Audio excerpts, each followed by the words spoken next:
নমস্কার বন্ধুরা, আমাদের হেলথের কন্ডিশন ঠিক আছে কিনা সেটা জানার জন্য যেমন আমরা regularly pressure, sugar, heart, kidney কিংবা লিভারের টেস্ট করাই, তেমনিভাবেই আমাদের ফিনান্সিয়াল কন্ডিশন ঠিক আছে কিনা সেটাও জানা কিন্তু খুব জরুরি। তো আমাদের এই ফিনান্সিয়াল কন্ডিশনটা ঠিক আছে কিনা বা ফিনান্সিয়াল হেলথ সেটা ঠিক আছে কিনা সেটা কিভাবে বুঝবো? তো আমার এই ভিডিওতে আপনাদেরকে আমি বলবো কিছু টেস্ট যেগুলো করে নিলে আপনি বুঝে নিতে পারবেন যে আপনার ফিনান্সিয়াল হেলথটাও ঠিক আছে কিনা। প্রথম টেস্ট, আপনার কি এনাফ ক্যাশ টাকা আছে? আমাদের প্রতিদিনের যে ডে টু ডে রেগুলার যে খরচা, তার জন্য কিন্তু আমাদের ক্যাশ লাগে। সেটা আমাদের বাজার করাই বলুন, ডাক্তার দেখানোই বলুন বা কোনো কিছু কেনাকাটাই বলুন, সেগুলো তো আমাদের ক্যাশ দিয়েই কিনতে হয়। যদিও ক্যাশের বদলে আজকাল আমরা ইউপিআইতে ট্রানজ্যাকশান করছি, আলটিমেটলি সেটা তো ক্যাশই হলো না, আমাদের সেভিং অ্যাকাউন্টে টাকাটা সেখান থেকে দিতে হয়। তো এই যে ক্যাশ, এই ক্যাশটা কিন্তু খুব ইম্পর্টেন্ট। তো সেই কারণের জন্যই আমাদেরকে দেখতে হবে যে আমাদের শুধু এই মাসের না, যেই মাসটা আমি চালাচ্ছি শুধু সেই মাস না, অ্যাটলিস্ট আগামী 6 মাস চালানোর জন্য যে পরিমাণ ক্যাশ দরকার সেই পরিমাণ ক্যাশ কিন্তু আমাদের থাকা দরকার। এটাকে বলা হয় এমার্জেন্সি ফান্ড, এটা সবার রাখা দরকার। এবার আমি যেটা বলছিলাম যে ক্যাশ মানে শুধু ক্যাশ টাকা বা নোট বোঝায় না, ক্যাশ মানে আপনার হাতে যে ক্যাশ টাকা আছে সেটা বোঝায়, আপনার সেভিং অ্যাকাউন্টে যে টাকা জমা আছে সেটাকেও বোঝায়, ব্যাংকে ফিক্সড ডিপোজিট করলে সেটাকেও ক্যাশ হিসাবেই ধরা হয়, ক্যাশ বা ক্যাশ ইকুইভ্যালেন্ট বলা হয়। বা আপনার কাছে যদি ডেট মিউচুয়াল ফান্ড থাকে, মানে যেটা বিক্রি করে 2-3 দিনের মধ্যেই আপনি টাকা পেয়ে যেতে পারবেন, এইগুলোকে সবগুলোকে আমরা ক্যাশ ধরি। তো আমার রুল বলছে যে আমাকে অ্যাটলিস্ট 6 থেকে 8 মাসের যে আমার মান্থলি এক্সপেন্স, সেই টাকাটা এই ক্যাশ বা ক্যাশ ইকুইভ্যালেন্ট ফর্মেতে রাখতে হবে।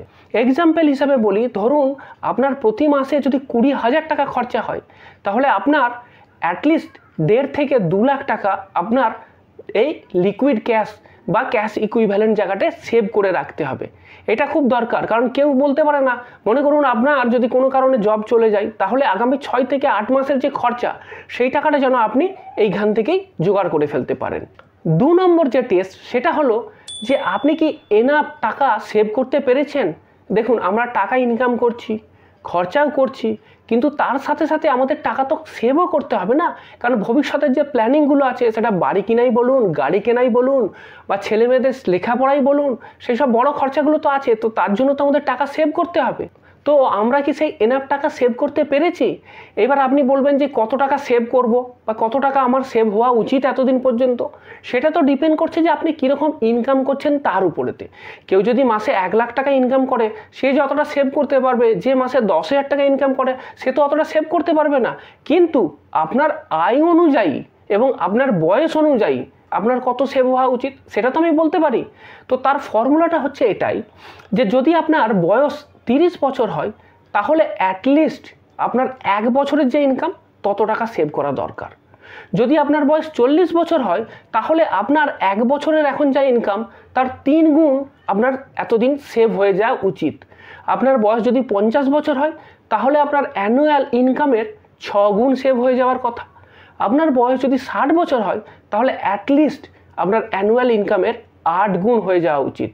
এবং আপনার বয়স যদি 67 বছর হয়, তাহলে আপনার অ্যানুয়াল ইনকামের 10 গুণ আপনার সেভ হয়ে যাওয়া উচিত। এটা আমার কথা না, ফিডিলিটি ইনভেস্টমেন্ট বলে একটা ইনভেস্টমেন্ট সংস্থা আছে, তারা বলছে এটা হওয়া উচিত।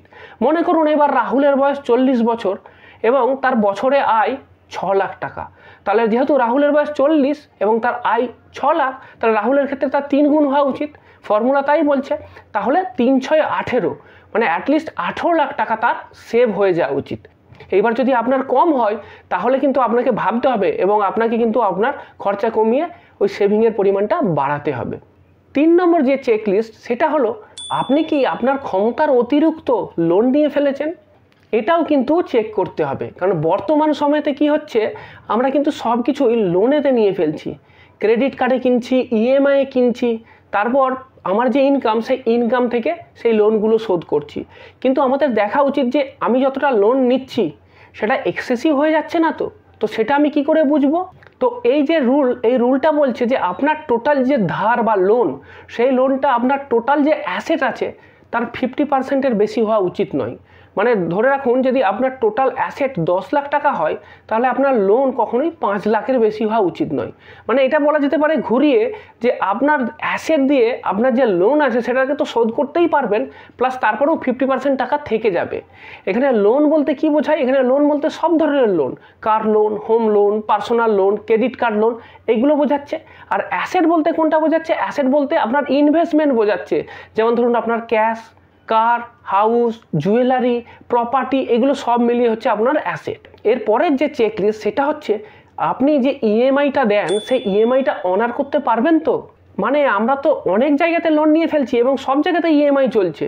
বাড়ির জন্য একটা আলাদা ইএমআই, কারের জন্য একটা ইএমআই, ক্রেডিট কার্ডের জন্য একটা ইএমআই, ইলেকট্রনিক্স গ্যাজেট কিনেছি তার জন্য একটা ইএমআই, সব কিছু ইএমআইতে চলছে। এবার আমার বেতন তো একটাই, ইনকাম তো একটাই। এবার একটা ইনকাম আর 10টা যদি ইএমআই হয়ে যায়, সব ইএমআইগুলো আমি দিতে পারবো তো ভবিষ্যতে? আজ দিতে পারছি, দুদিন পরে যদি একটা এমার্জেন্সি এসে যায়, যদি আমার খরচা বেড়ে যায়, তখন সব ইএমআইগুলো আমি দিতে পারবো তো? তো সেইখানে তো কিন্তু একটা জায়গায় চেক আনতে হবে, একটা জায়গায় আমাকে স্টপ করতে হবে। এখানেও একটা রুল আছে। রুলটা কি বলছে? আপনার যে ইনকাম তার 40% ম্যাক্সিমাম আপনি ইএমআইতে খরচা করতে পারবেন।